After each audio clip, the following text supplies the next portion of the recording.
आज हम इटली में फासीवाद इसको समझेंगे। इटली में फासीवाद का उदय किन कारणों से हुआ और इटली में मुसोलिनी को किस प्रकार से सफलता प्राप्त हुई। जैसा कि हमने देखा कि प्रथम विश्व युद्ध में के बाद जो कुछ देशों को तो लाभ भी हुआ, लेकिन इटली से जो वादे किए गए थे वो पूरे नहीं हुए, जिसके कारण इटली की जनता अत्यधिक नाराज हो गई और वहाँ की जो सरकार थी वो भी कुछ भी करने में अक्षम रही। और इस प्रकार से जो पेरिस शांति सम्मेलन हुआ उसमें इटली को जो प्राप्त होना चाहिए था वो प्राप्त नहीं हुआ, जिससे कि इटली की सरकार और इटली की जनता बहुत ही क्रोध की भावना से भर गई, जिसके परिणाम स्वरूप हम देखते हैं कि मुसोलिनी का उदय होता है इटली में। और मुसोलिनी वही सब बातें कहता है जो इटली की जनता चाहती है, क्योंकि मुसोलिनी का मानना था कि प्रथम विश्व युद्ध के बाद पेरिस शांति सम्मेलन में उनके साथ न्याय नहीं किया गया, जैसा कहा गया था वैसा हुआ नहीं। तो इसी बात को ध्यान में रखकर मुसोलिनी इटली की जनता को वादे करता है कि यदि वह सत्ता में आता है, अगर उसको जनता अपना समर्थन करती है तो वह अपने सारे बदले ले लेगा और जो इटली को नुकसान हुआ है उसकी वह भरपाई कर देगा। तो ऐसी जब भावना मुसोलिनी के द्वारा इटली में फैलाई जाती है तो इटली में फासीवाद का उदय होता है।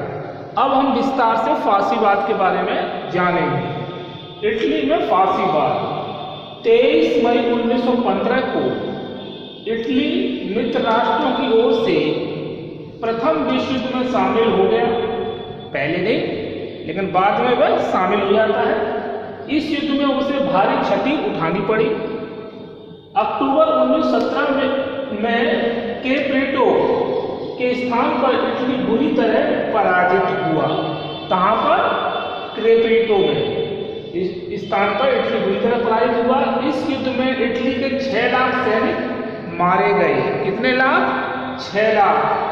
10 लाख घायल हुए और 12 अरब डॉलर खर्च हुए। इटली की जनता बहुत अधिक क्रुद्ध हो उठी। तो इटली की जनता बहुत अधिक नाराज हो गई, क्योंकि युद्ध में भाग लिया, उससे कोई लाभ तो हुआ नहीं, बल्कि सैनिक मारे गए, आर्थिक नुकसान हुआ। तो इससे जनता नाराज हो गई। अब इटली और शांति समझौता। इटली और शांति समझौता सैब्रे की संधि के अंतर्गत स्मरणा, जिसके लिए इटली ललचा रहा था, यूनान को दे दिया गया मित्र राष्ट्रों के द्वारा। अब इटली को यह आशा थी कि जो सैब्रे की संधि हुई है उसके अकॉर्डिंग उसे स्मरणा जो क्षेत्र है वो उसको मिलेगा, लेकिन वो यूनान को दे दिया जाता है। इटली को अल्बानिया से सेना हटाकर उसकी स्वतंत्रता स्वीकार करनी पड़ी और अल्बानिया से भी उसका अधिकार जाता रहा और उसकी स्वतंत्रता को मानना पड़ा। यह भी उसके लिए एक धक्का। इटली के देशभक्तों ने इसे इतिहास का काला पृष्ठ कहकर विरोध किया, जो कि स्वाभाविक ही था। इटली की जनता ने इसे एक काला अध्याय बताया कि ये क्या, ना तो स्मरणा मिला, ना ही अल्बानिया पर अधिकार रहा, और इस तरह से उनको ये लगा कि हमारे साथ धोखा किया गया है। पेरिस शांति सम्मेलन से इटली संतुष्ट नहीं था और पेरिस शांति सम्मेलन में इटली ने अपने साथ हुए धोखे का अनुभव किया। तो पेरिस शांति सम्मेलन में जो भी हुआ उससे इटली की जनता बिल्कुल नाराज थी और वह मान रही थी कि उनके साथ धोखा हुआ है। तो इस प्रकार से आक्रोश से इटली की जनता भर गई। इसके बाद आर्थिक संकट। प्रथम विश्व युद्ध का इटली पर बहुत अधिक बुरा प्रभाव पड़ा, मतलब आर्थिक रूप से। युद्ध के बाद अनेक समस्याएं उठ खड़ी हुई। प्रथम बेरोजगारी की समस्या, क्योंकि युद्ध के कारण आर्थिक उन्नति तो हुई नहीं और बहुत सारे सैनिक मारे गए, बहुत से मतलब अपाहिज हो गए। तो और इस प्रकार से बेरोजगारी समस्या में वृद्धि हुई। इधर अमेरिका ने इमिग्रेट एक्ट पास करके, इधर अमेरिका ने एक और मतलब इटली में नुकसान किया कि इमिग्रेट नामक पैक्ट पास करके उसने क्या किया कि इटली के लोगों को अमेरिका में प्रवेश करने से रोक दिया। अब इससे क्या हुआ कि इटली की जो जनता थी, जिसको रोजगार के लिए अमेरिका में प्रवेश मिला हुआ था, वह रुक गया और इससे बेरोजगारी की समस्या और बढ़ गई। तो इधर अमेरिका ने इमिग्रेट एक्ट पास करके इटली के लोगों को अमेरिका में प्रवेश करने से रोक दिया गया। अतः बेरोजगारी की समस्या और भी जटिल हो गई। मुद्रा का मूल्य 70% गिर गया, मतलब मुद्रा का अवमूल्यन हुआ, उसका जो वैल्यू थी वो 70% गिर गई। लोगों को भुखमरी एवं मूल्य वृद्धि की मूल्य वृद्धि की समस्या का सामना करना पड़ा, क्योंकि जब किसी देश में मुद्रा की वैल्यू डाउन हो जाए ज़्यादा, तो वहाँ पर वस्तुओं की जो मूल्य है वो अप्रत्याशित बढ़ जाते हैं और लोगों को भुखमरी का सामना करना पड़ता है, बेरोजगारी तो फैली जाती है।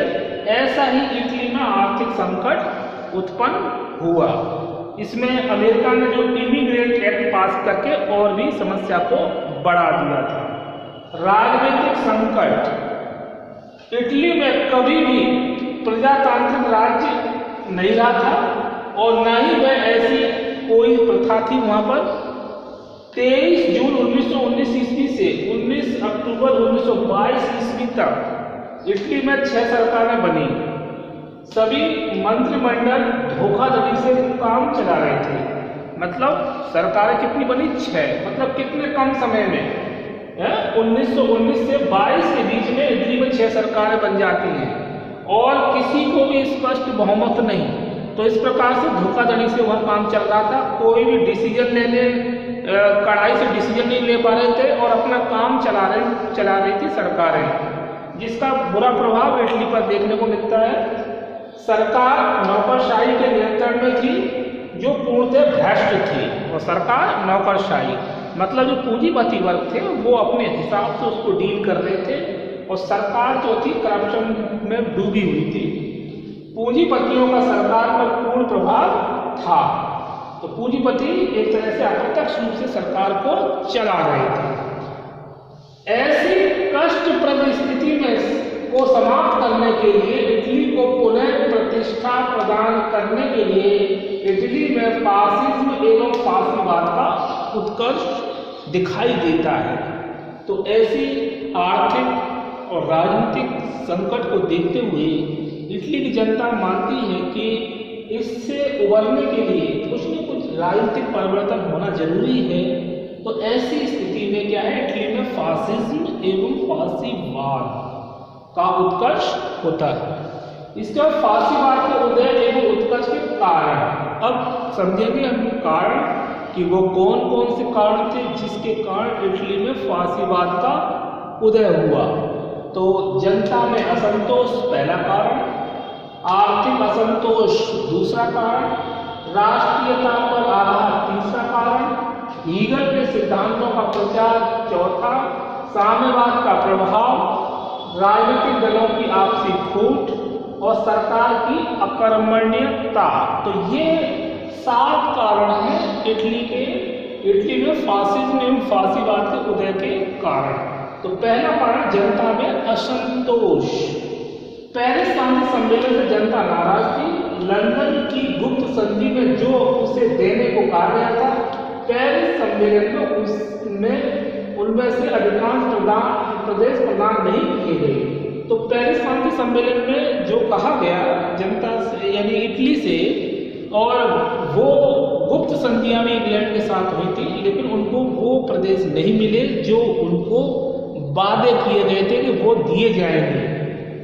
इटली को इस बात से भी दुख हुआ कि फ्रांस को 60 लाख आबादी वाली 2,53,000 वर्ग की भूमि मिली थी और फ्रांस को लाभ हुआ। तो इटली को इस बात का भी दुख था कि उनके तो प्रदेश छीन दिए गए हैं और फ्रांस को दे दिए गए। जनता इससे अत्यधिक जनता में भी असंतोष काफी था। इसके अतिरिक्त फ्यूम के न मिलने से जनता में अत्यधिक असंतोष व्याप्त होगा। फ्यूम इटली को मिलने की एक संभावना थी कि फ्यूम जो मिल जाएगा, ये जो क्षेत्र है, तो इससे उनको कुछ न कुछ मतलब उनको लाभ हुआ, लेकिन ये भी इससे भी वंचित हो गया इटली। इससे जनता और अधिक नाराज हुई। जनता ने इसके लिए सरकार को उत्तरदायी ठहराया। फासिस्ट दल ने यह कहना प्रारंभ कर दिया कि सरकार की अयोग्यता के कारण उन्हें फ्यूम नगर छोड़ना पड़ा। अब जनता स्पष्ट समझ गई थी कि जो भी कार्य हो रहा है वो सरकार की अयोग्यता के कारण हो रहा है, और सरकार की अयोग्यता के कारण ही फ्यूम नगर का जो क्षेत्र प्राप्त होना था वो उनको प्राप्त नहीं हो पाया, यानी कूटनीतिक अभाव दिखाई देता है। फासिस्ट दल की शक्ति में वृद्धि हुई। संसदीय शासन के स्थान पर तानाशाही शासन स्थापित होने का मार्ग प्रशस्त हुआ।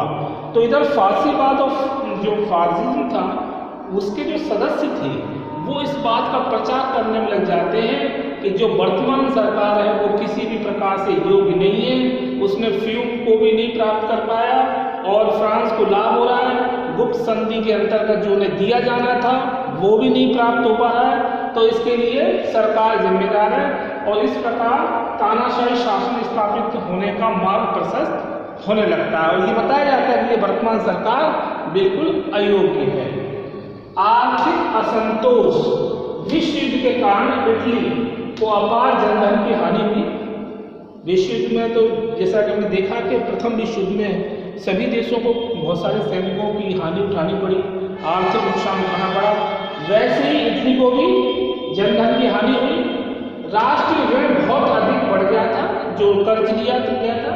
देश के उद्योग एवं व्यापार अव्यवस्थित हो गए थे और उद्योग व्यापार थे वो भी चौपट हो गए, क्योंकि उनकी तरफ ध्यान नहीं दिया गया, क्योंकि सारा ध्यान सरकार का कहाँ युद्ध में लगा हुआ था।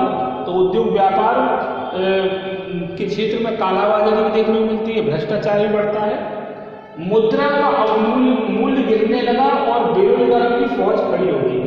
और जब ऐसी स्थिति, जब युद्ध लंबे समय तक चलता है तो ऐसी स्थिति में जो मुद्रा की वैल्यू डाउन होती है, क्योंकि उस समय जो सरकार का ध्यान युद्ध में, वो युद्ध में अपार धनराशि खर्च होती है, तो इसीलिए उस समय मुद्रा की वैल्यू डाउन, और मुद्रा की वैल्यू डाउन से ये है कि बेरोजगारी की समस्या बढ़ती है, आर्थिक विपन्नता बढ़ती है, लोगों को भुखमरी का शिकार होना पड़ता है। ऐसा ही इटली में देखने को मिला। आर्थिक असंतोष ने संपूर्ण इटली में अशांति और अव्यवस्था फैला दी थी। तो जब आर्थिक असंतोष होता है तो वहाँ पर जनता में एक तरह से एक बहुत आर्थिक समस्याएं पैदा होती हैं, उनकी स्थिति दयनीय हो जाती है, जो हमें इटली में दिखाई देता है। नंबर 3 है राष्ट्रीयता पर आघात। तो प्रथम विश्व युद्ध के बाद इटली को राष्ट्रीय अपना अपमान सहन करना पड़ा। तो ये तो हमने पहले बताया कि गुप्त संधियां और पेरिस शांति सम्मेलन में जो उनको वादे किए गए थे वो प्राप्त नहीं हुए। फ्यूम जैसे क्षेत्र न मिलना नगर का, और इसके अतिरिक्त जो और भी क्षेत्र के वादे किए गए थे वो उनको नहीं दिए गए। इससे जो उनको उम्मीदें थी उन पर पानी फिरा। इससे इटली को इटली की जनता को ऐसा लगा कि हमारा ये अपमान किया गया है। इटली के लोग ऐसी सरकार को देखना चाहते थे जो उनकी आकांक्षाओं को पूर्ण कर सके, यानी बदला ले सके, जो वर्तमान सरकार नहीं ले पाई है वो प्राप्त कर सके, एक विशाल औपनिवेशिक साम्राज्य खड़ा कर सके, विश्व जगत में इटली को सम्मानजनक स्थान दिला सके। तो इसके पीछे क्या था? राष्ट्रीयता की भावना काम कर रही थी। जैसे कि हमने पूर्व में देखा उग्र राष्ट्रवाद, तो उग्र राष्ट्रवाद की यही विशेषता है कि जब देश को किसी अन्य राष्ट्र से नुकसान होता है या फिर उनको सम्मान में कमी आती है तो ऐसे समय में सरकार के प्रति जनता की नफरत बढ़ती जाती है। यहाँ पर यही देखने को मिलता है कि जब पेरिस शांति सम्मेलन के बाद जब इटली को कुछ नहीं प्राप्त हुआ और कुछ जो उनको नुकसान हुआ उससे जनता में असंतोष व्याप्त हुआ और जनता भी ऐसी शासन व्यवस्था को चाहने लगी जो उनकी इन मांगों को पूरा कर सके और जो अपमान का बदला ले सके। तो हमने देखा जनता में असंतोष, आर्थिक असंतोष, राष्ट्रीयता पर आघात। इसके बाद हीगल के सिद्धांतों का प्रचार। तो हीगल जो हुए हैं राजनीतिक विचारक, वो उन्होंने उग्र राष्ट्रवाद का अधिक प्रचार प्रसार किया है। तो देखेंगे हीगल बहुत ही उग्र विचारकार था, वह राज्य को ईश्वर का रूप मानता था। हीगल का क्या मानना था कि राज्य ईश्वर का रूप है, तो ईश्वर के आगे जैसे कोई विरोध नहीं कर सकता वैसे राज्य के आगे विरोध नहीं कर सकता है जो कभी गलती नहीं करता है। तो हीगल कहता था कि राज्य कभी गलती नहीं करता है। हीगल के अनुसार नागरिक और राज्यों के अधिकारों में कभी संघर्ष नहीं हो सकता, तो मतलब राज्य सर्वोपरि है, क्योंकि नागरिकों के वे अधिकार हैं जो राज्य प्रदान करता है। तो राज्य ही नागरिकों को अधिकार प्रदान करता है, उनके क्या कर्तव्य है, राज्य सर्वोपरि है। राज्य एक तरह से दैवी सिद्धांत यहाँ दिखाई देता है। नागरिक राज्य के आदर्शों का पालन करके ही उन्नति कर सकता है। तो जैसा राज्य वैसे वहाँ के नागरिक, और नागरिक यदि राज्य के प्रति अपनी आस्था रखते हैं, उनमें एकता है, तो राज्य उन्नति करेगा, राज्य उन्नति करेगा तो नागरिकों की अप्रत्यक्ष या प्रत्यक्ष रूप से उन्नति तो होगी ही। तो हीगल का मानना भी यही था। हीगल के सिद्धांतों को जेंटिल तथा प्रोजोलिन, मतलब जेंटिल और प्रोजोलिन नामक दो विद्वानों ने इटली में खूब प्रचार हीगल के सिद्धांतों का किया। तो इसमें जेंटिल तथा प्रोजोलिन ये नामक दो विद्वान हुए जिन्होंने हीगल के सिद्धांतों का इटली में प्रचार प्रसार किया, जिससे कि इटली में फासीवाद को बढ़ावा मिलता है। हीगल के सिद्धांतों और फासिस्ट दल के सिद्धांतों में काफी समानता थी। नंबर 5, साम्यवाद का प्रभाव। असंतोषपूर्ण वातावरण में मार्क्सवाद एवं संघवाद के उदय से किसानों व मजदूरों में उग्र राष्ट्रीयता की भावना का प्रसार हुआ। ठीक है, तो जब साम्यवाद से पूंजीवादी व्यवस्था वैसे ही आतंकित थी, पूंजीवादी नहीं चाहते थे कि साम्यवाद का प्रचार प्रसार हो, लेकिन जब ये देखने को मिलता है कि इटली में असंतोष का वातावरण है, तो असंतोषपूर्ण वातावरण में मार्क्सवाद और संघवाद के उदय से किसानों मजदूरों को उग्र राजनीति की भावना का प्रसार हुआ और इटली में साम्यवाद जोर पकड़ने लगा। तो एक साम्यवाद की लहर उत्पन्न हो गई, जिससे कि वहाँ पूंजीवादी व्यवस्था वो अधिक सत्ते में आ गई। ऐसे समय में मुसोलिनी ने एक तरह से अपना प्रभाव दिखाना शुरू किया। कई देश में कई समाजवादी दल भी स्थापित हो गए। फासिस्ट दल साम्यवाद का कट्टर विरोधी था, क्योंकि फासिस्टवाद जो है वो एक तरह से निरंकुश और एक पूंजीवादी व्यवस्था का समर्थक, लेकिन साम्यवाद उसका ठीक अपोजिट। तो इस प्रकार दोनों में एक तरह से विरोधाभास बना रहा, जिसके कारण पूंजीपतियों एवं जमींदारों ने आर्थिक एवं राजनीतिक सहायता फासिस्ट दल को की। अब पूंजीपति वर्ग, सामंत वर्ग और ये नहीं चाहते थे कि साम्यवाद का प्रचार प्रसार इटली में हो, और उन्होंने आर्थिक रूप से मुसोलिनी को सहयोग करना शुरू कर दिया, जिससे कि इटली में फासिस्ट दल को बढ़ावा मिला। अब है नेक्स्ट, राजनीतिक दलों की आपसी फूट। तो इटली में फासीवाद के उदय के कारण में एक कारण राजनीतिक दलों की आपसी फूट भी माना जा सकता है। इटली में अनेक राजनीतिक दल थे। आनुपातिक निर्वाचन प्रणाली के कारण प्राय प्रत्येक प्रतिनिधि लोकसभा में पहुंच जाते थे, किंतु किसी भी दल को इतना बहुमत प्राप्त नहीं हो पाता था कि वह स्वतंत्र रूप से अपना मंत्रिमंडल बना सके। अब यहाँ पर क्या स्पष्ट बहुमत नहीं मिल पाता था, जो सरकार बनती थी उसमें क्या है कि मिली जुली जो सरकार बनने से ये परेशानी पैदा होती थी कि कोई भी कठोर निर्णय लेना है तो वो निर्णय लेने में अक्षम रहते थे, जिससे कि पड़ोसी जो शत्रु देश हैं वो उसका लाभ उठाते थे और राजनीतिक एकरूपता और राष्ट्रीयता के अभाव के कारण इटली को नुकसान पहुंचता था। तो यहाँ ये देखने को मिलता है सत्ता हथियाने के चक्कर में आपस में लड़ने लग जाते थे। जो राजनीतिक दल आपस में ही लड़ना शुरू कर देते थे कि अपने निजी स्वार्थ के लिए। पारस्परिक फूट का लाभ फासिस्ट दल को मिला। जब ऐसी स्थिति पैदा हुई तो इसका लाभ किसको मिला? फासिस्ट दल को। सरकार की अकर्मण्यता नेक्स्ट है, फांसीवाद को देखे कारण में सरकार की अकर्मण्यता अर्थात अयोग्यता। इटली में अराजकता फैल गई थी, सरकार निष्क्रिय होकर बैठी थी और समाजवादियों का प्रभाव बहुत अधिक बढ़ रहा था। तो यहाँ पे तीन बातें दिखाई देती हैं कि इटली में अराजकता फैल रही है, बेरोजगारी फैल रही है, भुखमरी फैल रही है, आर्थिक दुर्दशा हो रही है।